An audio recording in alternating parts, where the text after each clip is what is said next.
O Senhor esteja convosco. Proclamação do Evangelho de Jesus Cristo segundo João. Naquele tempo havia alguns gregos entre os que tinham subido a Jerusalém para adorar durante a festa. Aproximaram-se de Filipe, que era de Betsaida, da Galileia, e disseram: Senhor, gostaríamos de ver Jesus. Filipe combinou com André e os dois foram falar com Jesus. Jesus respondeu-lhes: Chegou a hora em que o Filho do Homem vai ser glorificado. Em verdade vos digo, se o grão de trigo que cai na terra não morre, ele continua só um grão de trigo.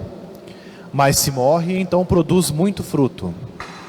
Quem se apega à sua vida perde-a, mas quem faz pouca conta de sua vida neste mundo, conservá-la-á para a vida eterna.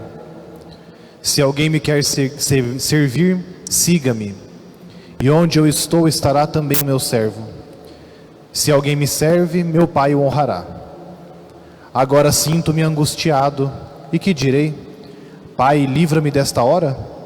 Mas foi precisamente para esta hora que eu vim. Pai, glorifica o teu nome. Então veio uma voz do céu: Eu o glorificarei e o glorificarei de novo. A multidão que lá estava e ouviu, disse que tinha sido um trovão. Outros afirmavam: foi um anjo que falou com ele. Jesus respondeu e disse: Esta voz que ouvistes não foi por causa de mim, mas por causa de vós. É agora o julgamento deste mundo. Agora o chefe deste mundo vai ser expulso. E eu, quando for elevado da terra, atrairei todos a mim. Jesus falava assim para indicar de que morte iria morrer. Palavra da salvação.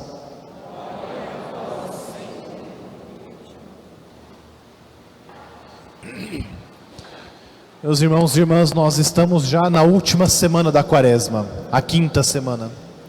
E nós já podemos ir percebendo na liturgia deste final de semana e também na liturgia das próximas 2 semanas, que o tom das leituras, o tom do Evangelho, mesmo dos Salmos, já vai se tornando um pouco tenso. Nós já nos aproximamos da morte do Senhor. Já estamos nos aproximando da Semana Santa, do Tríduo Pascal, também, claro, da glorificação do Senhor na sua ressurreição. Essa semana, a quinta semana da Quaresma, era chamada de Semana da Paixão, a Semana da Paixão do Senhor, antes da Semana Santa. É para nos lembrar justamente disso, que esse é o nosso objetivo. Nós celebramos 5 semanas de Quaresma, e repito isso em todas as missas dessa Quaresma, desses finais de semana. Nós fizemos penitências, às vezes duras, nós nos privamos de algumas coisas, rezamos, talvez fizemos um pouco mais de silêncio para amar mais, para nos preparar para estes dias, para nos preparar para a paixão, morte e ressurreição do Senhor. Então já são os últimos dias dessa nossa preparação. Um clima meio tenso, talvez um pouco triste até da liturgia, mas é isso mesmo, não podemos ter medo disso. Se vocês não vierem à missa esta semana, que peguem a liturgia em casa ou na internet e leiam as leituras, leiam o Evangelho, façam esse exercício, por favor, durante esses dias, para que nós possamos todos juntos entrar no clima dessas celebrações que a igreja vem nos oferecendo. O Evangelho hoje vem nos mostrar esse pedido dos gregos. Por que dos gregos? Porque os judeus já não queriam mais ver Jesus. Os judeus já estavam tramando para matar Jesus. É a liturgia que nós escutamos nesta semana que passou, até hoje cedo. Os judeus já estavam tramando contra Jesus, já estavam dando as costas para Jesus. Então os gregos se aproximam, perguntam para Filipe e André, pedem para Filipe e André: Senhor, nós queremos ver Jesus. Tudo bem, Filipe e André levam os gregos até Jesus, e tal é a surpresa da acolhida de Jesus. Jesus anuncia a sua morte para aquelas pessoas. E talvez nós possamos pensar, nossa, mas que acolhida mais antipática de Jesus, né? Esse homem não é nada acolhedor, as pessoas vão até ele e ele fala de morte. As pessoas vão até ele e ele diz que ele será levantado da terra. Que acolhida mais seca, né? Mas isso para nos mostrar qual é o sentido da nossa vida com Jesus também. Primeira coisa que nós precisamos pensar com essa atitude dos gregos: não basta ver Jesus.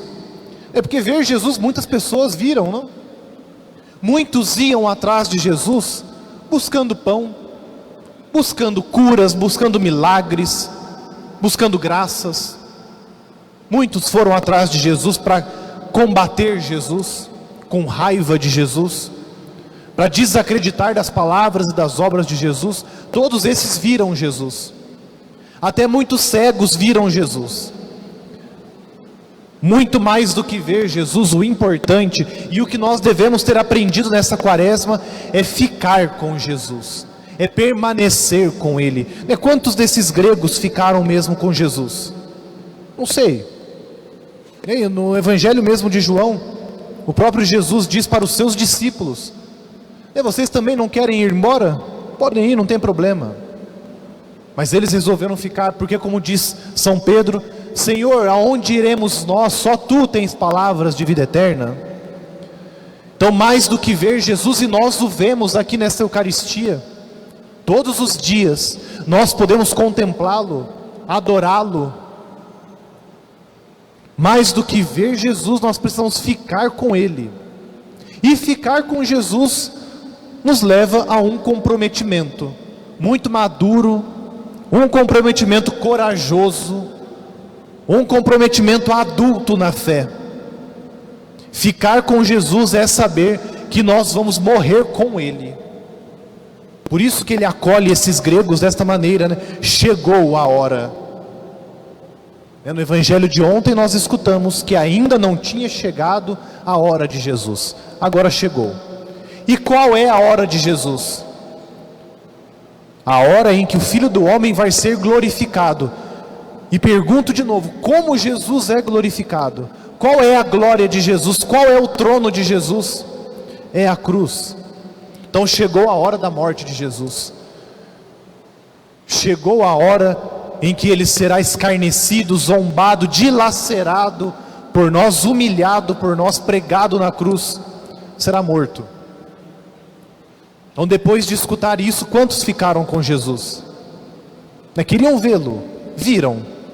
Jesus anuncia a sua paixão, a sua humilhação, a sua aparente derrota.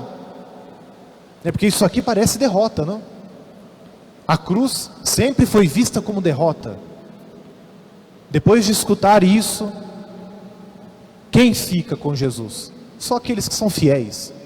Só aqueles que decidem se comprometer com isso, na alegria e na tristeza com Jesus, na vitória e na derrota com Jesus, nos bons momentos e nos maus momentos, nos momentos de vida e nos momentos de morte. E quantos momentos de morte nós passamos durante a nossa vida? Hoje nós celebramos o 7º dia do nosso irmão Dirceu Zampar, mas não é só dessa morte que eu estou dizendo, que claro, é terrível, dói também, mas das mortes do dia a dia. Quantas vezes nós temos que matar o nosso ego? Quantas vezes nós temos que matar o nosso orgulho? Quantas vezes nós somos mortos pela incompreensão das pessoas, pela zombaria do mundo que não ama a Cristo? Quantas vezes nós somos mortos dentro da nossa própria casa? Quantas vezes nós somos mortos dentro da própria igreja? Nesses momentos nós ainda queremos estar com Jesus? Ou nós só queremos estar com Jesus para pedir para Ele coisas boas? E Jesus nunca nos enganou, hein? Jesus não engana os seus apóstolos, não enganou os seus discípulos, não enganou os gregos e não nos engana. Estar com Ele, permanecer com Ele é comprometedor. Nós somos cúmplices de Jesus, porque Ele também é nosso cúmplice, né? Quando nós pecamos, Ele ainda está do nosso lado. Quando nós erramos, quando nós o negamos, Ele continua do nosso lado. É tão injusto quando nós o abandonamos. É tão doloroso, com certeza é doloroso para o coração de Jesus, quando nós viramos as costas para Ele, quando nós não participamos da missa de final de semana. Doloroso para Ele quando nós não rezamos, quando nós não nos confessamos, quando nós comungamos em pecado mortal. Que dor que deve ser para o coração de Jesus. E Ele continua conosco. É nas nossas dores, às vezes tão pequenas, às vezes nós abandonamos o Senhor. Quando uma situação difícil é colocada nas nossas vidas, às vezes nós desacreditamos do poder redentor da cruz, da salvação que brota da árvore da cruz. Esquecemos às vezes disso. A morte, então Jesus usa no Evangelho para nos explicar isso de maneira mais simples, porque às vezes nós não entendemos. Nós somos meio lerdos às vezes. Jesus fala e fala, repete, e quantas vezes nós já escutamos esse mesmo Evangelho e nós não entendemos? Todos nós, eu também às vezes não quero entender. Às vezes nós nos fazemos de desentendidos, parece que não está falando com a gente, né? Mas é sim, é conosco.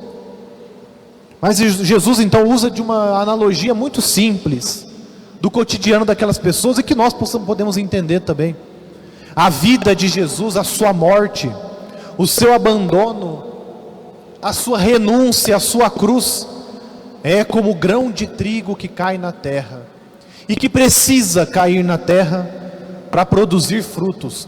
O próprio Jesus diz: um grão de trigo que não cai na terra, que não se deixa morrer no seio da terra, não serve para nada. É só um grão de trigo. Serve para quê? É um único grão de trigo.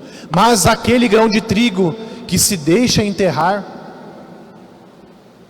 aquele grão de trigo que se deixa germinar, ele produz espigas, incontáveis outros grãos de trigo.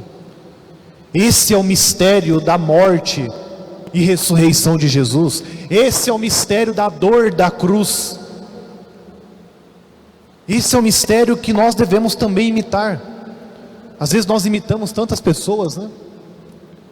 Imitam-se tantos ídolos por aí, tantos famosos, nessas dancinhas aí que a molecada faz nos TikTok da vida, né? Imitando uns aos outros. Por que nós não imitamos Jesus? Porque é difícil, porque é doloroso, porque nós não queremos isso, nós queremos só coisas boas, nós queremos só vitória, nós queremos só prosperidade e cura e libertação. Não queremos aceitar as dores e as incompreensões da vida, não queremos aceitar os tombos da vida, as humilhações, não queremos abaixar o nosso orgulho, não queremos quebrar a nossa arrogância, a nossa prepotência. Nós somos trigos inúteis, não nos deixamos enterrar, não nos deixamos esconder no seio da terra. Não entendemos a necessidade disso muitas vezes. Nós queremos já estar por cima da terra, né? Por cima dos outros, por cima da dor. Nós somos frutos dessa renúncia. O trigo que é Jesus deixou-se sepultar também no seio da terra para produzir muitos frutos. Nós somos esses frutos. Então precisamos também frutificar em outros tantos frutos. Então é necessário imitar Jesus. Os gregos queriam ver Jesus. Que Jesus que nós queremos ver? Qual Jesus nós buscamos? Claro que nós buscamos um Jesus vencedor, é óbvio. Claro que nós buscamos o céu, buscamos a glória, a ressurreição, mas nada disso acontece se nós não contemplarmos Jesus erguido na cruz, suspenso na cruz. E Ele mesmo diz, né?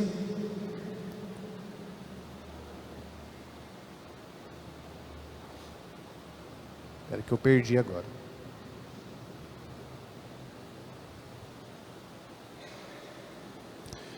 É agora o julgamento deste mundo. Agora o chefe deste mundo vai ser expulso.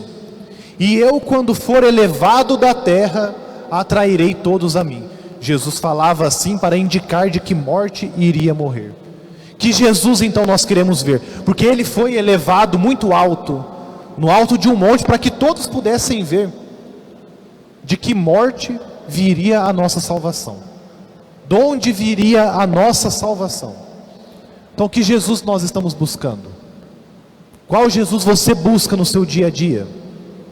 Nas tuas orações, na missa, nos grupos da nossa paróquia? Que Jesus nós estamos buscando? Precisa ser esse Jesus sofredor, sim.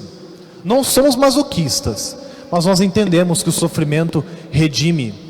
Nós entendemos que o sofrimento leva à ressurreição. Claro que tudo isso não é simples, mas Jesus quer nos atrair. Que bonito isso, né? Quando eu for elevado, atrairei todos a mim. Você se sente atraído por Jesus? O que atrai hoje o teu coração?